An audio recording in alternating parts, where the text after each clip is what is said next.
Get ready for the dictation. Start. Mr. Speaker, at the outset, I must express my gratitude to all the honorable members from both sides of the House who have participated in the discussion.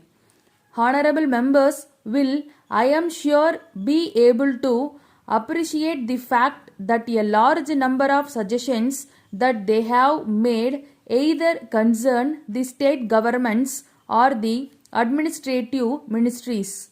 I do think it will be possible for me to react to most of the suggestions which in fact do not come within the purview of the finance ministry.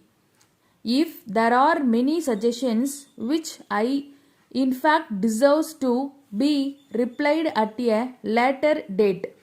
When the finance bill is discussed, I will be able to gather the necessary information and supply the same to the House. At this point, sir, I should also like to refer to some of the budget proposals and the kind of concessions which are asked for by some members. That also will require the closest scrutiny. Before I make announcement or assurance, I want to be very careful.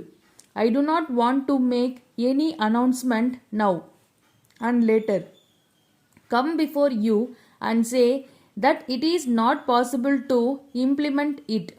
That is why I say that when I reply to the finance bill, it will be possible to consider your suggestions in greater detail and reply to them. This being the last year of the seventh plan, I will be able to give some information about both the finance and physical targets which we have been able to achieve.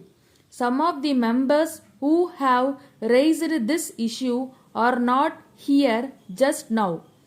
I have got the whole list of assurance previously given and the follow-up action taken thereon. Now, I would like to refer to some general issues raised by the members here. The main point on which a large number of members spoke is about the disparities in development in various parts of the country. Members are aware that there are three categories of states where the central assistance is given in the shape of 90% grants and 10% loan. These states being very backward, they are given special dispensation. I will request all the members who are from these areas to concentrate and see that they are able to take the maximum advantage of the benefits which are given by us. Unfortunately, in these areas, there is a tendency that non-planned expenditure is on the increase. You should realize that it is after all your money.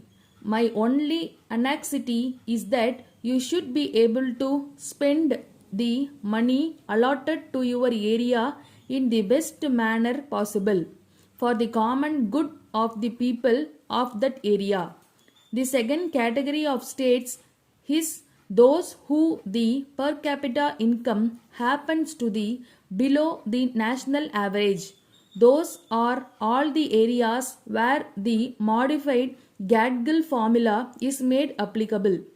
Depending upon the backwardness, special assistance is being provided to those areas so that they are also able to reach the level of the national average at least. If they are able to exceed, we would be happy. But these are the areas where our expectations is that they would be able to reach the national level at the earliest. The third is the other category where the rest of the states are being given the normal Gadgil formula assistance.